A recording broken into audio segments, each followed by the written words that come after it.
Welcome, race fans, to another episode of the Rubbing is Racing Daily Fantasy Nascar Show. We've got all the action for you from the Geico 500 from Talladega. As always, I'm Sean Big Poppa Williams.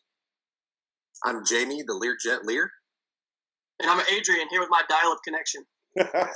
Yeah, his new nickname is Forever Dial-Up.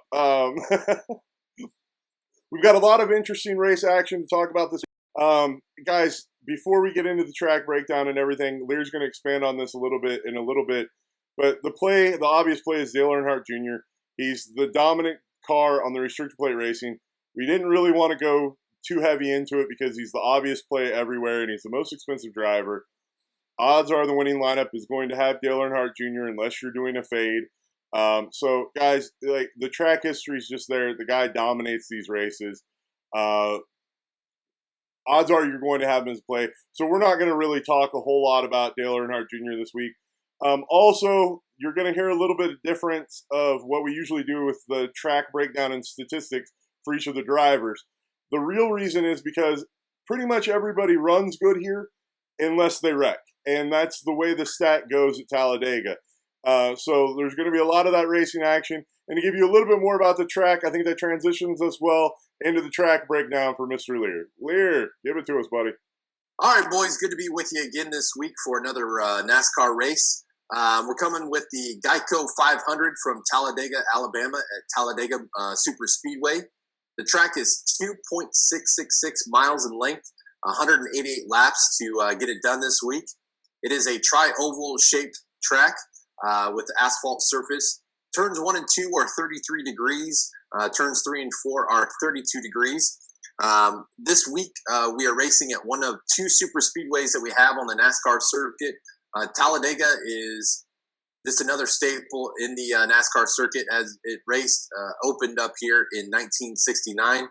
And William France Sr. put his stamp on this track as one of the architects. So, he put his own stamp on this track. This is a restrictor plate race. So there will be a lot of bunching up, bumper to bumper, heavy drafting, and always having that clean air up front is going to be a key component to whoever takes down the race. They can get up to 3 wide, but they can also spread out over time with small groups kind of separating themselves out after they go for a good run. Should be an interesting with the new aero package this year. We can always have one of those, big wrecks here as well. Obviously, that's never out of play. And a bunch of cars, can be taken out at once, ruining your fantasy draft team in a blink of an eye. So, but interesting fact here about Talladega, we did just talk about him a little bit, but Dale Earnhardt Jr. Has won here 6 times, most on the current active drivers, with a career 960 laps led, which is just ridiculous. The driver with the second most wins is Keselowski with 3, but he's only led 45 laps in his career. And then Matt Kenseth is second in laps led with 473 laps led, 1 win, and Jimmy Johnson with 467 laps led with 2 wins. So just pure, utter domination by Junior here at Talladega. I mean, almost double the amount of laps led, and on top of that, double the amount of wins for any active driver in this race. So pretty obviously clear that Junior is going to be, who knows what his owners percentage is going to be, but it's going to be huge. Race is Sunday afternoon, May the 1st at 1 p.m. Eastern on Fox. Weather is going to play a factor in this one, fellas. 84 degrees, scattered thunderstorms throughout the day. There's a 60% chance of precipitation. Wind will be southwest at 8 miles per hour, according to weather.com. But it could be a rain-shortened race. So this could play a factor into, obviously the race and how your fantasy team's going to be shaping up as far as who you pick. I'm leaning towards going with some of the guys up front just because if this thing does get rain-shortened, I mean, whoever finishes there, that's where they finish. So, good luck this week. Also on these tracks, because of the limited amount of laps, remember the premium is on place differential and actually where they finish, not on laps led and fastest laps usually on these tracks. Sure. All right, with that said, I think it's time to get into the burning rubber picks. this week. Burning rubber, baby!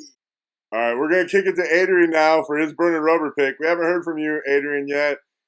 Hit us with your burning rubber pick from your janky internet connection. Yeah, I'm sure a lot of people are thankful they haven't heard from me yet because my connection's been so bad lately. But hopefully that's on the way up. Hopefully that's going to be fixed soon. But back to the NASCAR news. My picks this week is going to be Kevin Harvick driving the number 4 Bass Fishing Bush Beer Chevrolet. It's such a beautiful paint scheme. He's starting in the 29th position, which gives you a huge potential for place differential. And Jamie was kind of touching on how the rain might affect your picks and how you want to pick drivers that start closer to the front in case the race gets called for rain. But one thing that's going to play into the 4 teams' favor this weekend is the fact that NASCAR will not call the race official until halfway, so that gives them plenty of time to move their way up through the field. And the last thing I want to mention about Kevin Harvick is the fact that he only has 2 career DNFs in 30 starts, which gives you a lot of insurance there that he's not going to go out and tear up the race car. And a lot of this Talladega, when drivers get involved in accidents, it's not because of their own fault. It's just the track gets so piled up and there's just really nowhere for them to go, and they ended up ultimately crashing. So this week I'm really on Kevin Harvick. He doesn't have, any kind of impressive stats like we usually give you guys, like Poppa was mentioning. But it's Talladega. If they're fast, they're going to be at the front. If they wreck, then they won't be at the front anymore. It's just it's kind of throwing it at a dartboard. And with Kevin Harvick starting all the way back in 29th, I just like the potential to have some insurance there. Also, I'm so excited. Brennan Poole just won his first career Xfinity race. I've been following Brennan Poole since he ran with Venturini Motorsports in the ARCA series. And there was a big wreck at the end of that race. I hope everybody's okay. But, God, I could not be more pumped for Brennan Poole. That is awesome. Yeah, dude, I love the Harvick pick at 9,400. I think he's priced just right for who he is on this track. The starting position is really the thing that you're going after here. And like I said earlier, I think place differential is what's going to make or break teams this week. Liehr, your thoughts? I love Kevin Harvick this week, especially with that qualifying position. Beforehand, I was kind of like, because of his price. But after qualifying, I mean, you got to own him everywhere. You're just not going to get that quality of driver that late in the field. And like we talked about before, place differential is going to be a premium here at Talladega because there's not as many laps. And so there's less laps led and less fastest laps. So place differential is going to come into play more than ever. So, I mean, at that price and him being at 9,400, I mean, you got to put him on your lineups. No ifs, ands, or buts about it. Yeah, and I think that transitions us right into my pick, which is Jamie McMurray at 7,900. Yeah, I went way cheap, guys. I'm giving you a cheap guy for burning rubber, but he starts 30th, right behind another gross underqualification that we just covered in Harvick. I expect both of them to be right on each other. Like, I expect them to team up together, basically, and work their way up to the top 10. And I think they can both stay there. And if you look at where Jamie Mack runs usually in this race, he has 2 wins here. He likes to run near the top 10. He has in his last few races, he has a 2nd and 2 11ths. Even though his 2 wins are at the night races here in the fall, like I still like him, especially 7,900. I don't think you can go wrong with a guy starting 30th that's in that good of equipment. Your guys' thoughts, Liehr? I definitely I like some Jamie McMurray this week, especially at that price point. Same thing, place differential. I'm not going to be all wholeheartedly in on him, but I mean, gosh, he's right there with Kevin Harvick with 30 starts. I mean, he's got 27 starts here, so he's got a ton of experience. With the drafting experience with these super speedways, and he's got quite a bit of success here. Now he does have 5 DNFs, but I mean that's going to happen with a lot of the drivers just because of stuff that is out of their control. Mm-hmm. So, but I mean for a person of his price point, it's definitely somebody that you're going to want to roster. I mean he's 79. I'm sorry, not 7,400, but he's 7,900. So I'll be sprinkling him here and there, but I'm not going to be all in on the Jamie Mack play. But he is definitely a nice place differential guy for sure. Adrian. Yeah, his starting position really makes the pick worth him before qualifying. But I really like him in 30th starting spot. He's not necessarily, I'd say he's one of the more unsafe drivers in the series. Excuse me. He's actually one of the most exciting drivers at Talladega and Daytona. But the problem that you're going to find with Jamie McMurray is he changes lanes more than a grandma in traffic on Interstate 85. McMurray he's always looking for the fastest way around the track, which is what you want out of a driver. But you'll notice a lot of spotters and a lot of drivers will talk about it during the weekend. Jamie McMurray and Trevor Bayne are two drivers who will try to find the fastest lane and do not like riding, which is good when the race is coming down to the finish.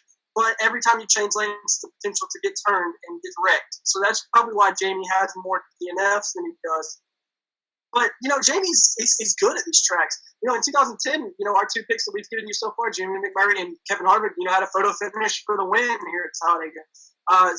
Jamie McMurray won here in 2013, or it might have been 2014. He was running the Auburn car. But McMurray's fast here. He's always been fast throughout his career at restricted plate tracks, especially Talladega. He really loves Talladega. I think he has 2 wins here. At this price, for a driver that has multiple wins on a track, that's just something I'm all over. Yeah, that's why I think it's the right play this week. Liehr, that leads us to your burning rubber pick, buddy. Who do you got burning rubber for us this week? Finally, I get to talk about my pick. All right. My burning rubber pick, boys, this week, all I have to say, it was just up there, but I'll be rolling with the number 2, Brad Keselowski in the Miller Lite. Keselowski has 1 win under his belt so far in the 2016 season, which was the Cobalt 400 at Las Vegas. Overall, he's just been doing, just okay, just average most of the other races. It is clear, though, that Brad loves Talladega and is currently second in wins here with 3 of them. He starts this weekend in the top 10 at the 7th spot. He's raced here a total of 14 times, and both times that he's started in the top 10. So only 2 times in those 14 races he started in the top 10. And both times, 2009 he started 9th, and 2014 he started 5th. He's won the race. So, anytime that he started in the top 10, he's taken home the win. So that's a good stat there. He hasn't led a lot of laps here in his career at the super speedway. As it's like we talked about, it's not as important, but he's led 45 laps at Talladega. He's going to be in contention all day, and at his price, he's only $9K this week, boys. It's hard to find someone with his track record here at that price. I do think he will lead, some of the laps. He does have a shot to win, and he will get that minimal of that place differential from 7 to first. But will he get some fastest laps? You bet he will. I don't think a lot of people are going to be on the Miller Lite train this week either, as Brad's just not been paying off his value as of late. So I think all the drivers have been adjusted for this week's race. But this is the lowest that Brad Keselowski has been all season at 9K. And I'm going to be all over that in majority of all my lineups. And I think you should be too, because I definitely think he's got a great shot at him and Earnhardt to take it home this week. Adrian, your thoughts? Yeah, Brad Keselowski is yet another one of those guys who just has enough plate experience and knows the positions to put himself in. There's a lot of drivers, up at the front that they're going to be at the front, but they're not necessarily going to be drivers to have that Brad Keselowski does to kind of make the moves and, put himself in those positions. Like you said, he only has 45 career laps led here. That's because he knows when to make the move at the right time and he doesn't get stuck out in the lead, with 2 or 3 to go, and basically fall back to 15. In 2015, he was in a must-win situation to the next round in the chase. And lo and behold, Brad Keselowski wheeled his number 2 Miller Lite Ford into victory lane. So I like Brad again this week. His price is nice. I wish he would have fought a little back, but Brad Keselowski is one of those guys that I like at restricted tracks. It's all, like I said, it's the dark cause. Yeah, I think he's priced too high, to be honest, but I think that's going to drive down his ownership percentage. And I think combined with that, your fun stat about the 2 times he's won, were the only 2 times he's been in the top 10. That's an interesting stat. I really like it. Yeah, I'll put him on my radar. He wasn't, but I like it. Actually, makes sense to me. That wraps up the burning rubber picks, guys, and it moves us right along to the value segment. And we'll start off value with Dial Up himself giving us his value play. If I can see through the Dial Up, bro, it looks like you're wearing an Advocare hat, which means you're probably going to talk about the Bang. Oh, and the shirt. Nice. Yeah. Oh, yeah. Oh, I got to be decked out. Before we get to Trevor Bayne, I just want to start this value segment on a somber note. The people at NASCAR, the officials at NASCAR, are lacking a brain. Ends up they gave the win to Elliott Sadler and not Brennan Poole, so excuse my excitement earlier. I'm a little heartbroken now. So, like I said, we'll be continuing on a somber note. Go get him next time. Trevor Bayne is 6,500 this week, guys. That is going to be, at 6,500 for a driver that's just been running so well this season. He finished 17th last week, which last week was just so many long green flag runs, and there were so many fast cars that if they didn't start near the front, they weren't necessarily form and stay on the lead lap like they needed to. But, this being Talladega, it's a whole different animal. And I just love the speed that Roush Fenway and the 16 has been showing this year. Even, the few races they had at restricted plate tracks last year. If you'll remember at Daytona in July when Austin Dillon went up into the air, Trevor actually finished 9th in that race, and he was right there on the front row with Jimmy Johnson and Dale Jr. coming to the white flag. So he puts himself in really good positions. He's starting in the 13th position, which, is a good qualifying effort for those guys. It shows that they have a lot of speed. Usually you would kind of think, that's a little too high. But I think it's even better for Trevor this week because it showed that number 6 car has the speed to keep up with these guys. Like I said, he's a former Daytona 500 winner. You love when guys can, step up to the big stage like Trevor has shown that he can do. Talladega is just a track that anyone can win at. If Trevor isn't right, if he doesn't win, of course, there's not as big of a chance that he'll win because there's so many other guys.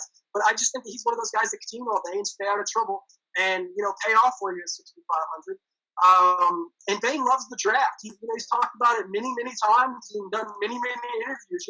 Usually the only thing people want to talk to Trevor about is these restricted plate tracks because that's where he's made his money. But Trevor Bayne is just one who knows how to manipulate the draft and how to get runs. And like I said with Jamie Murray, he's always going to be switching lanes trying to find the fastest player around the track. Yeah, dude, I actually really like the Bayne train again this week. Even though he's qualified high, he's not a guy that's been letting you down. He's been getting high enough finishes for the most part that has been paying off his salary. Keep in mind that salary range, really all you need is 30, 35 points out of him, and he's been doing that on a consistent basis. I think, and the beautiful thing about owning Bayne is people are not on him, and traditionally, and it's a great position to be in. And like we said, dude, anybody in the top, basically 18, has a legitimate chance of winning here at this track this week. So, I like rolling Bayne as value, especially considering there's a chance that he has to win this race. Liehr, your thoughts? I love Trevor Bayne, but I have to disagree with you, unfortunately. Only reason I'm coming from this perspective is, excuse me, is he drafted, as far as qualifying 13th, a little high in my book, but he's got 10 total races here at Talladega, and like we talked about, boys, I mean, it's kind of a crapshoot what's going to happen in the race, but almost 50% of his races he's had a DNF. Almost 50% of the time here at Talladega. With his aggressiveness, that we talked about too. I don't know if I can put my money into Bayne being one that high, two being that aggressive, possibly getting in a wreck and crashing. I just can't do it. I love the price point. I mean, you're not going to get very many people at his price at $6,500. Now, granted, he is $400 more than what he was last week, but I just can't do it with the Bayne train this week. Fair enough. And when Liehr says he can't do it, I think one of the people he might be looking at is my pick, and that is Danica at 6,400. She's starting 37th, guys. That's why she's my pick this week. That is a dream place differential play. She had a top 4 car in practice yesterday. That's how fast they were running. The cars all ran slower today in qualifying. When her and Harvick and Jamie Mack all went out to qualify, they were dealing with some crazy winds, hitting the cars, and I think that really slowed the car down. Now, she says her car is slow, but I don't think it's slow enough to finish 37th. And even if I just assume that she gets her average finish here, which is 25th, that's 12 place differential points automatically, plus the 25th place points that you would be awarded. That gets you to the 30 that you need for a value punt. I think it's a great play to play Danica. Normally I try to steer you away, but I just don't think that there's any way that you can worry about her starting 37th. Yeah, so I definitely like Danica Patrick as well. Starting from the position that she's starting from at the 37th spot. I mean, it just doesn't get much better than that, especially in the equipment that she's in. With Stuart Haas. She has raced here 6 times. She does have 1 DNF, but hanging out in the back of the pack like that, it could be a little scary. But she's definitely worth the risk, especially at her price point. I mean, being at $6,400. She's really going to be a great place differential driver for you this week, and I don't see where you can go wrong with picking her on your lineups. Especially too, since Adrian's got her hanging out in the background, sipping her. Oh man, he's getting the chug points. The chug points. Adrian, your thoughts on Danica? Yeah, Danica's a beautiful creature. She's starting from the 37th spot, which gives her a lot of potential. You're going to be just basically picking anybody you can at this price point and just hoping that they work out for you. With her starting in 37th, it's going to give you a lot of security in the fact that, even if she doesn't finish as high as some of the other guys that she's priced around, she's still going to, match them in DraftKings points because, starting in the 37th position. And you've already touched on it, Poppa. At her price point, you really only need 35 to 40. 40 would be really good if you could get that from her. But starting all the way back in 37th, it gives her plenty of potential. We can't go on any previous track stats or history, so you don't need to worry about any of that stuff or anything about how she's doing in 2016. None of it matters. It's Talladega. Anybody can go out there and go fast. And, you did say that she mentioned how her car didn't have a lot of speed after qualifying and then it was kind of slow. But, she's got those wings on the side of her car, and I don't think that it's going to take her long to fly up into the top 20. Yeah, dude, digging the Tooth Fairy car this week. That's what I was just going to say is, she's got the Tooth Fairy on the hood, so the wings are definitely present there for sure. Yeah, dude, the Tooth Fairy always did me good, so, with that said, Liehr, who's your guy for value? Since we've already tackled the one lady. My value guy this week, I'm going to be rolling with the former guy here that he's just been doing, semi-decent, hanging out with the guys that hang out in the back. But I'm going with Landon Castle. Week in, week out, Castle's always been someone, to consider for a punt play, as his cost is always usually pretty low. But he has the potential to pay off his value really, really well. He's raced here at Talladega 10 times, so he's got some decent exposure here to Talladega with almost 1,800 laps logged on the track. So, that's pretty key for a person. The more times they get to race here, each time's a different experience. But he has 1 top 10 finish here back in 2014 when he finished 4th after starting 29th. But also in that same year in 2014 at Talladega, he started 41st and finished 11th. So, I mean, I know he's starting from the 32nd position, and based off his practice and qualifying time, I mean, I have a ton of confidence in him that he can finish in the low 20s, maybe even in the high teens, if it works out for him. And he has just to avoid, the wrecks and the contact during the race. But he will definitely be a producer at $5,800 this week. I mean, you can't get much better than Landon Castle here at Talladega tomorrow. Yeah, I love the play. I love Landon Castle. I love the equipment he's in. You talk about how he had a 4th place finish here in 2014. That was back when he was racing with Hillman Racing. He's with Front Row Motorsports now, and Front Row has gained a lot of steam over the years. They got a win with David Reagan at Talladega in 2014. Pretty much driving that same car. And Landon has impressed a lot of people this year. He led laps at Bristol. Carl Edwards actually had to battle him to take the lead there.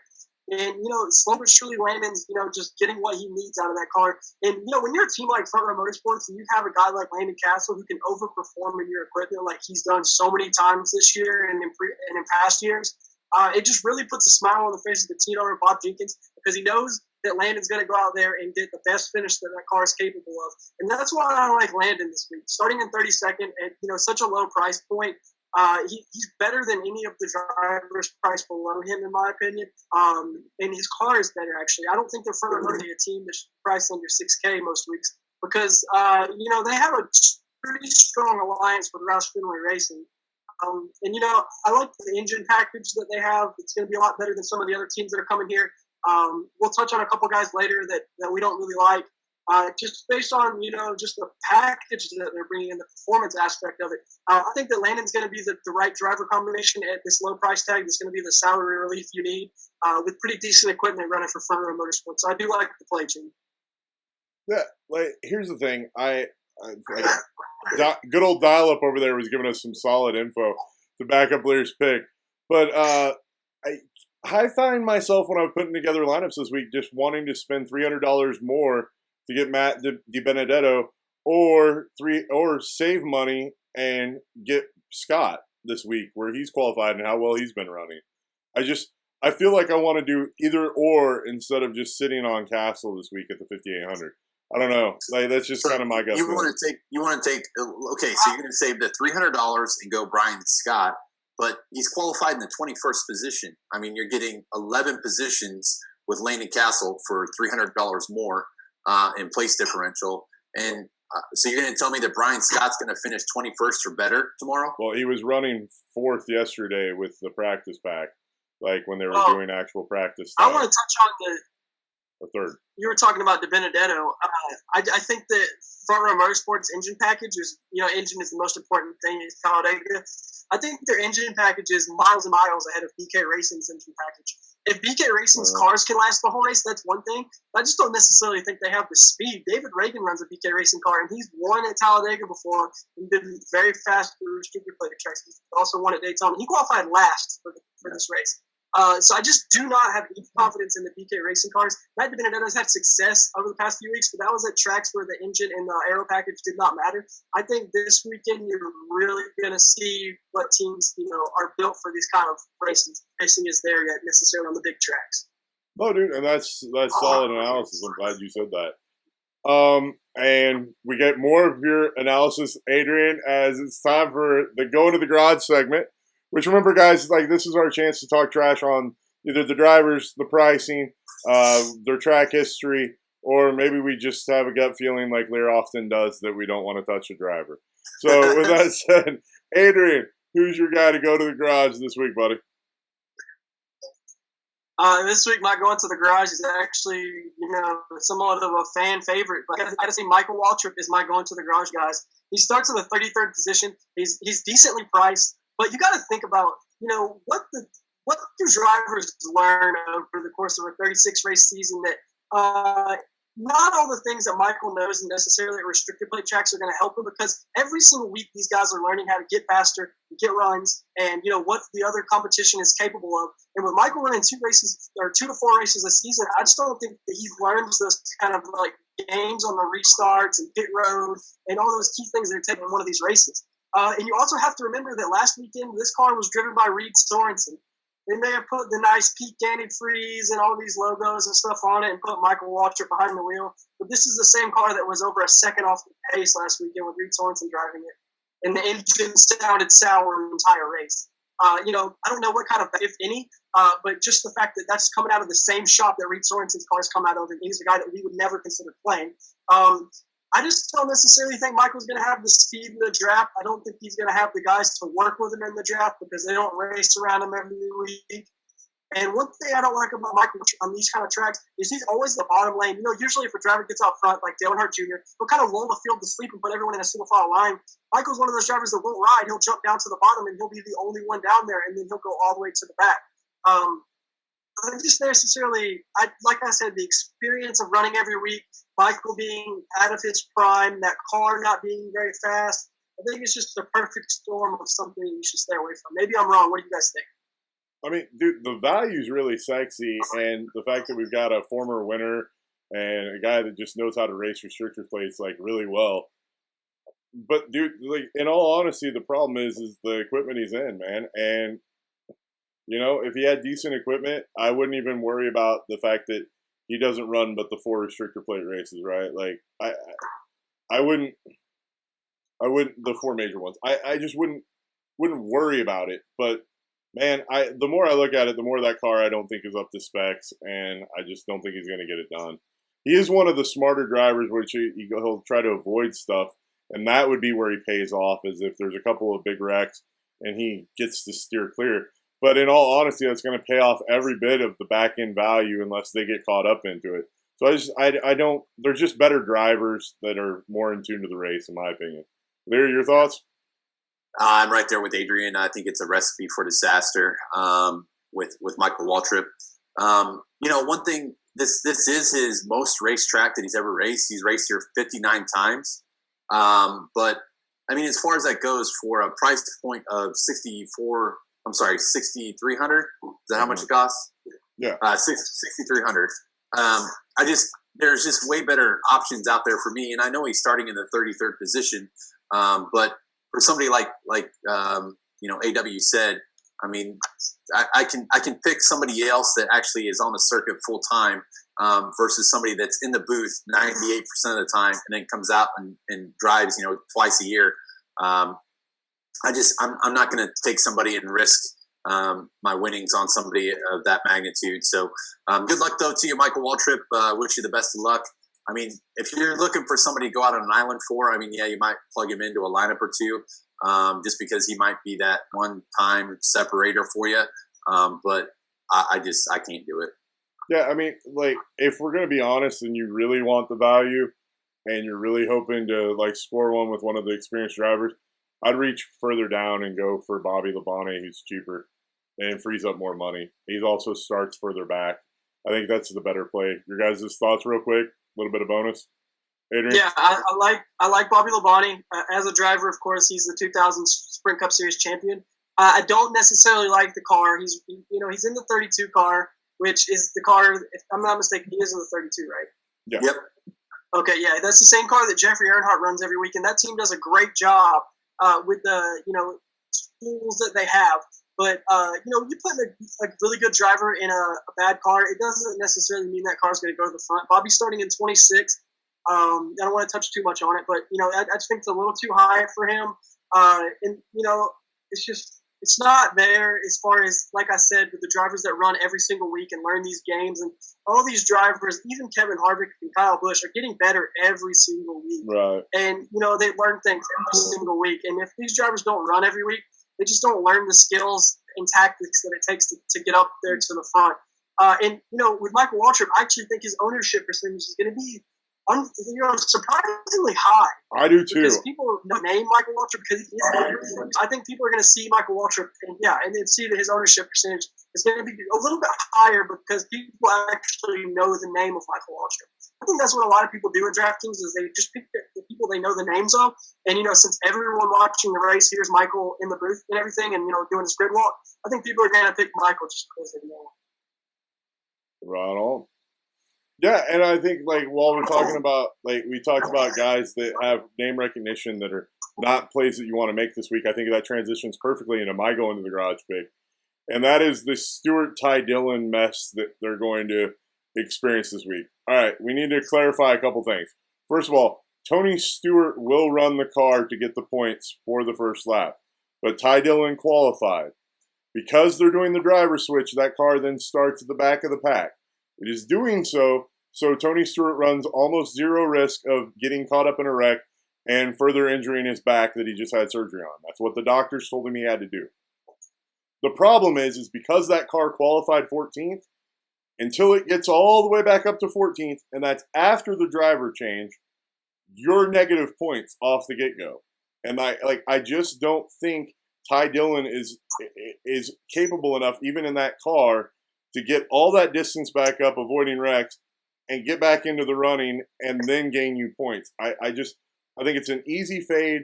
I think you're also fading any sort of complication with if there isn't a caution and they have problems getting Stewart out of that car, right? If there's not an early caution, that throws this whole plan, a monkey wrench in this whole plan, right? Yeah. If the driver swap takes too long and they go a lap down, there's all sorts of problems. Plus, guys, we haven't even talked about this.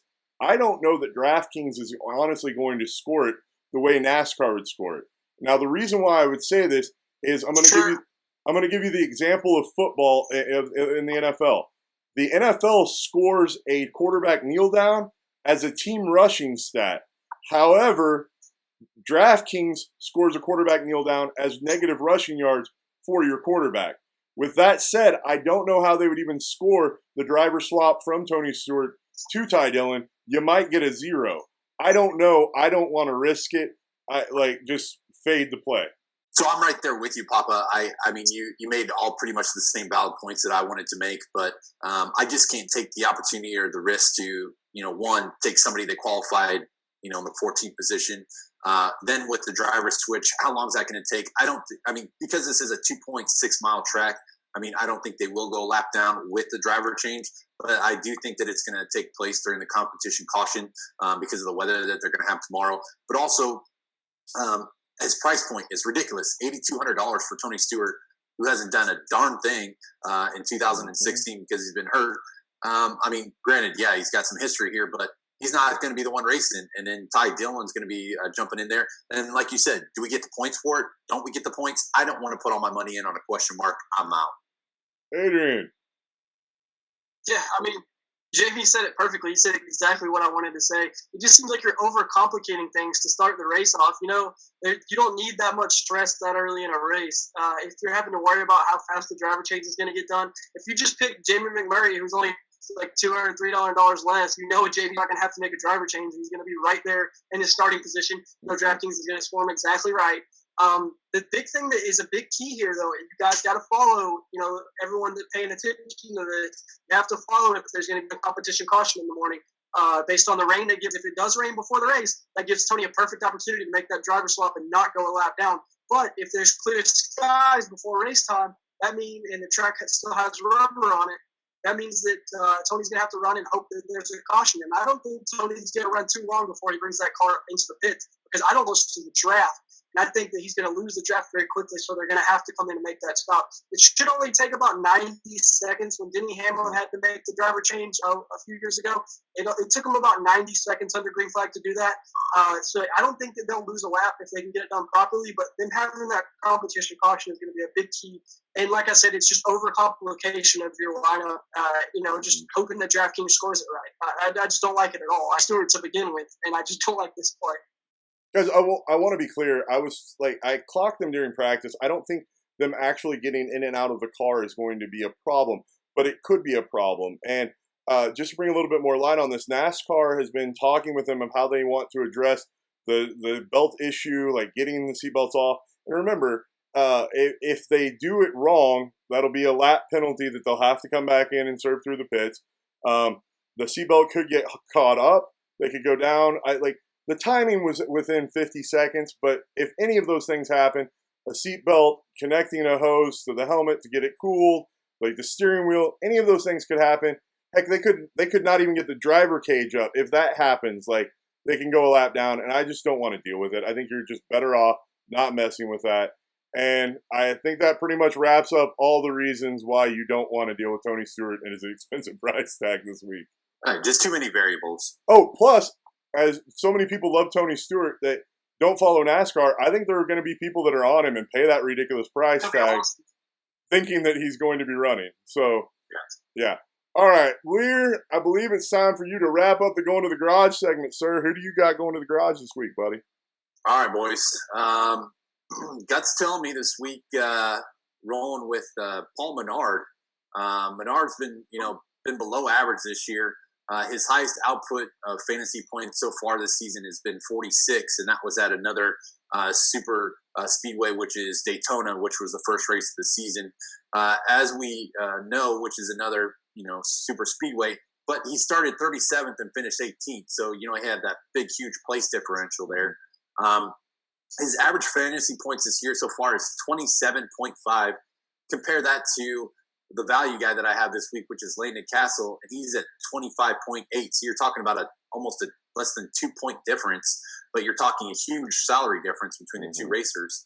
But Castle's, like I said, $1,000 cheaper than Menard this week. So Menard's raced here 19 times at Talladega. He's got 0 wins, 3 top 5s, and 5 top 10s. This week he starts from the 10th spot, and his cost is $6,800.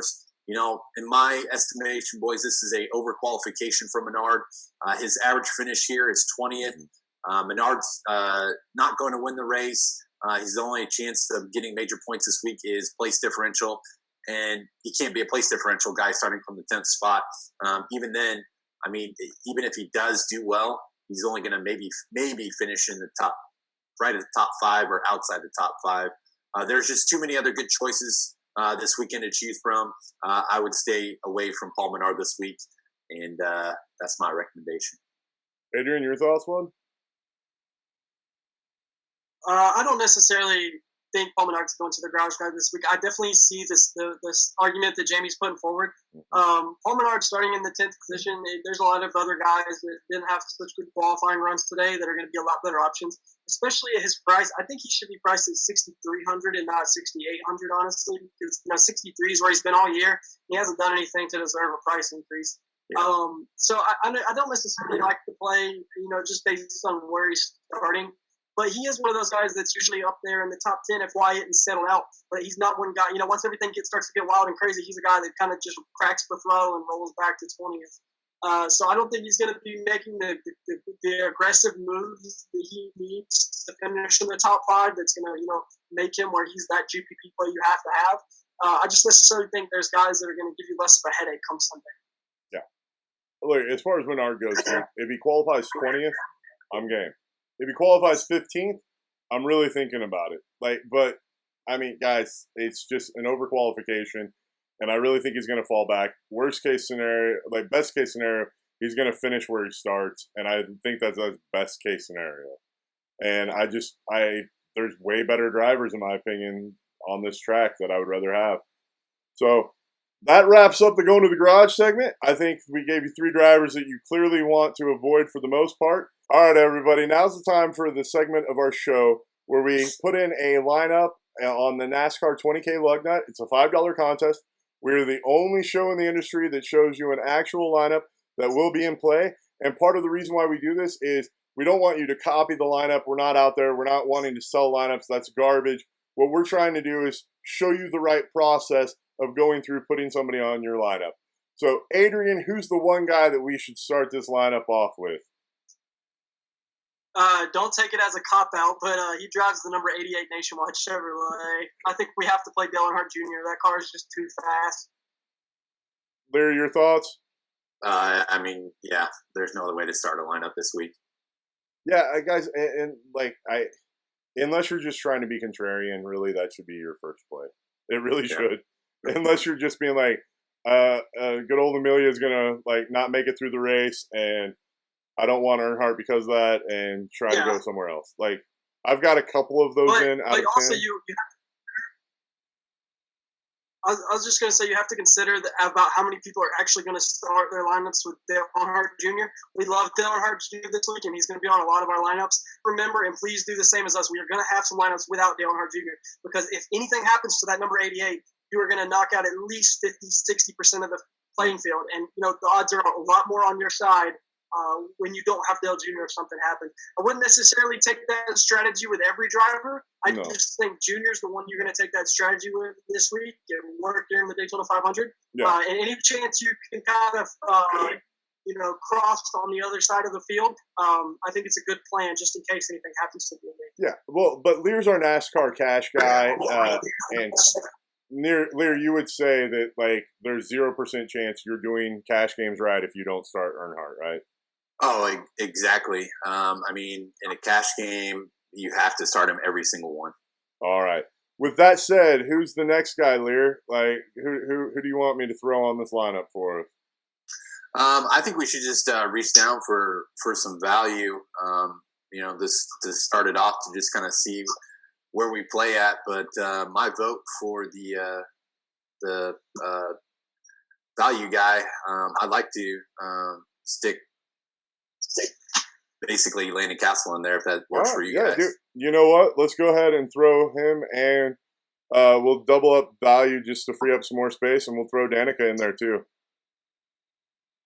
All right. No Trevor Bayne.